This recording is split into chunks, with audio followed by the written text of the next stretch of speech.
At the beginning of 2786, Abraham Goldstein departed Antarctica aboard his luxurious space yacht, the Golden Divine ship, heading towards asteroid B528b to establish a command center for his Eden project.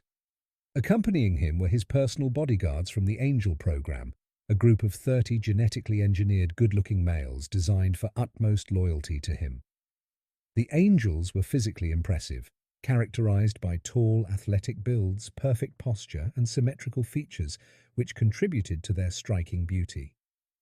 They were also intellectually superior and mentally stable, but their emotional detachment, a deliberate design choice, hindered their ability to form meaningful human connections. This lack of emotion was intended to enhance their loyalty to Abraham's vision and commands in order to control the human Edenites. Unbeknownst to the crew, Abraham intended to implant them with divine technology angel chips, which would allow them to control their superpowers under his control, an enhancement over the previously used human chips that he had implanted in disloyal family members of Goldstein clan. Sitting by his throne inside the super yacht, Abraham reflected on the resentment that had grown among his family following his violent purges of those he deemed a threat.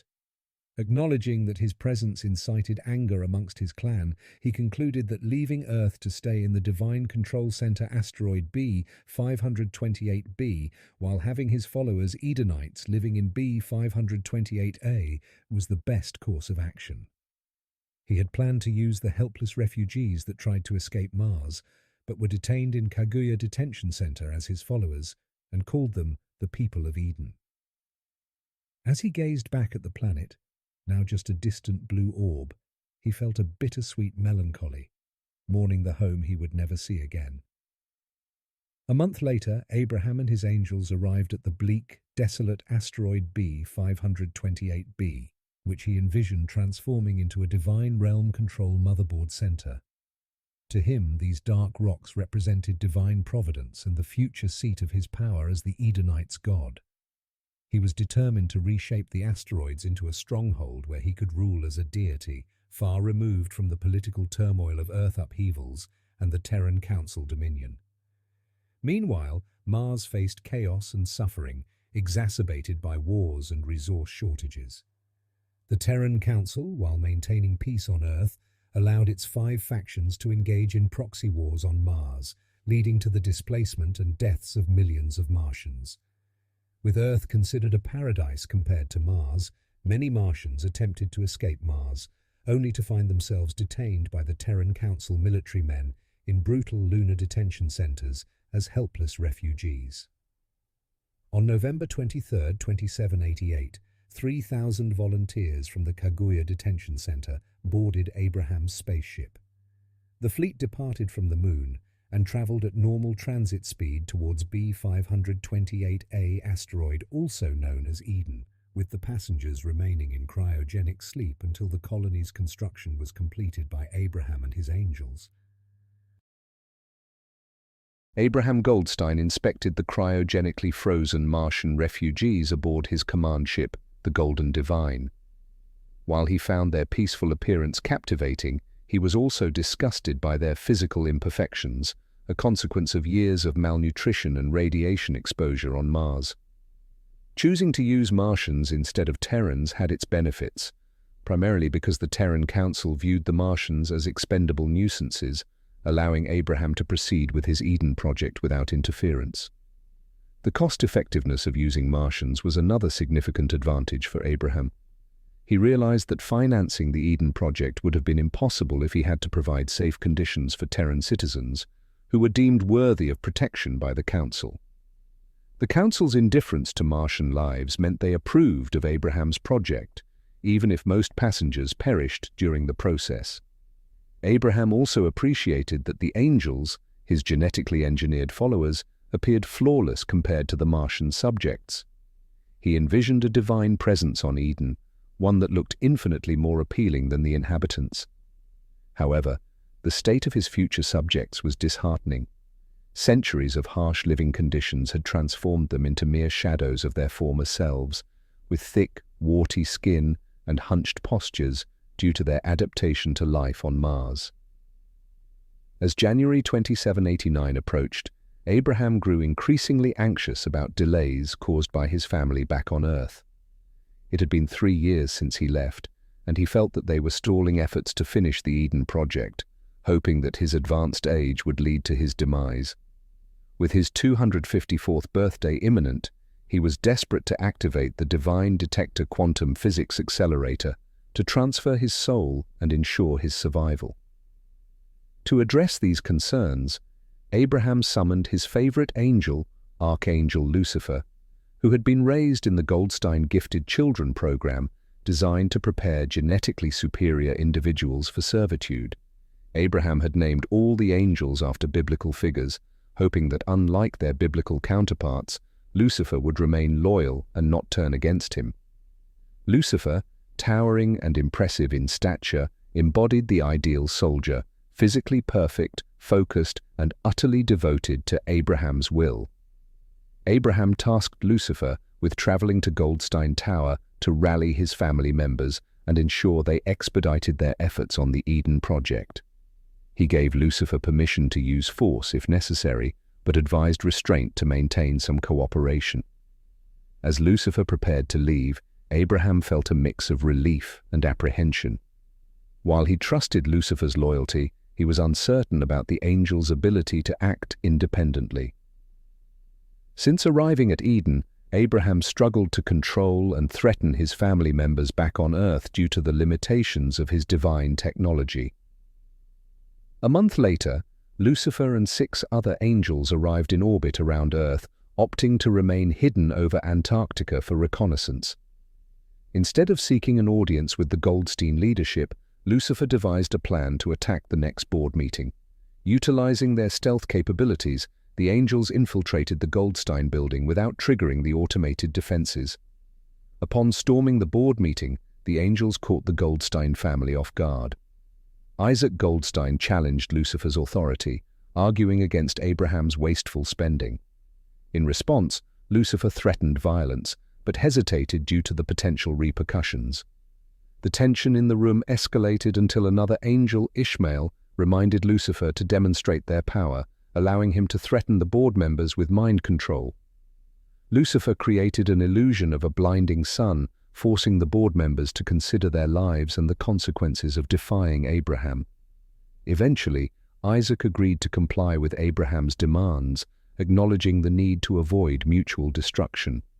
After establishing their compliance, Lucifer and his fellow angels returned to their shuttle, with Lucifer reflecting on the necessity of deception to complete the mission.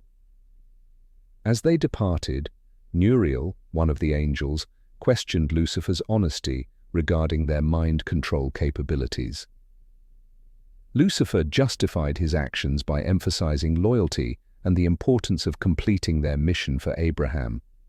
He instructed Nuriel to enter cryogenic sleep for the journey back to Eden, while he remained awake to monitor the situation and ensure Isaac fulfilled his end of the bargain.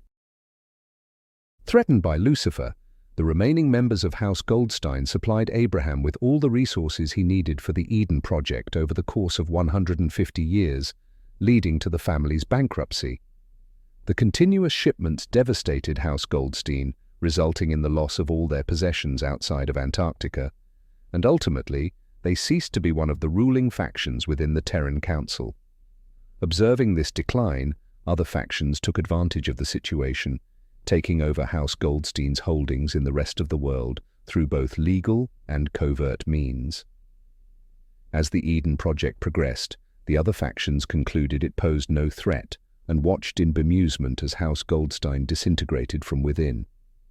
On B528A and B528B, Abraham's angels, aided by various automated drones, tirelessly worked to create the new world that Abraham envisioned. Meanwhile, he connected to the divine detector machine while his body remained cryogenically frozen, allowing his mind to transport to the divine dimension where he studied the galaxy's history and the origins of Zetan gods. Construction of Eden and the Divine Control Center commenced in 2790, following the successful acquisition of necessary resources thanks to Lucifer's machinations. The angels prioritized building the divine control center on B528b, as Abraham was eager to activate it to achieve immortality through transferring his consciousness to the divine dimension. Recognizing his limited time, he pushed for the project's swift completion. The energy requirements for the project were immense, necessitating a continuous supply of fresh hydrogen for the fusion reactors. To address this, Abraham deployed automated shuttles to transport compressed liquid hydrogen from Jupiter's atmosphere, enabling a sustainable energy source for the burgeoning colony. The shuttles were designed for low maintenance and were powered by the hydrogen they collected, functioning effectively as an infinity machine.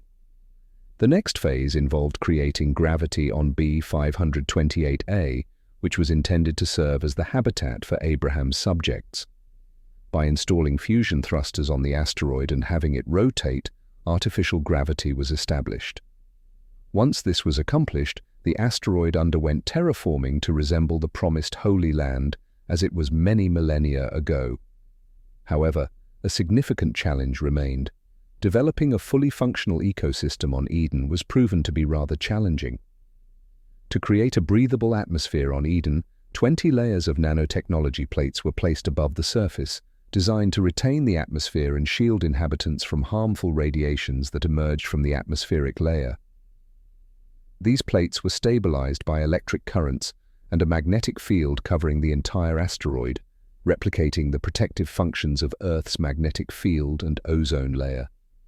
Oxygen and nitrogen were continuously pumped via nanotubes to maintain a breathable atmospheric pressure for the Edenites. The water necessary for growing Eden's crops as the main source of food was sourced from previously frozen water collected from Earth, which melted down as the asteroid warmed. The plants cultivated were genetically engineered to thrive in Eden's specific soil type and harsh climatic conditions. This artificial world maintained a consistent climate, with its inhabited side always facing the sun, resulting in extreme day and night cycles. Abraham eventually retreated to the divine dimension, leaving Lucifer in command of Eden's construction progress. He entered the cryogenic tank, transferring his mind to the divine dimension, where he felt a sense of satisfaction and a desire to sleep blissfully. Once in the divine dimension, Abraham was no longer preoccupied with fears of dying. His primary concern was the God chip, which allowed him to control the angels and humans but could not be reverse-engineered. As he had instructed his chief scientist Jack Brown to only produce one God chip using the microchip blueprint that he had found at the dying Yahweh's arms, in this newfound godlike power, he discovered the ability to manipulate time, slowing it down or speeding it up as he desired, though he had found he could not reverse it. He pondered the limitations of the divine power of Yahweh's blueprint, reflecting on the nature of his own human limitations while reading the archives of scrolls in the divine dimension detailing the rise of humanity and the emergence of the first gods, the Zetan supernatural beings.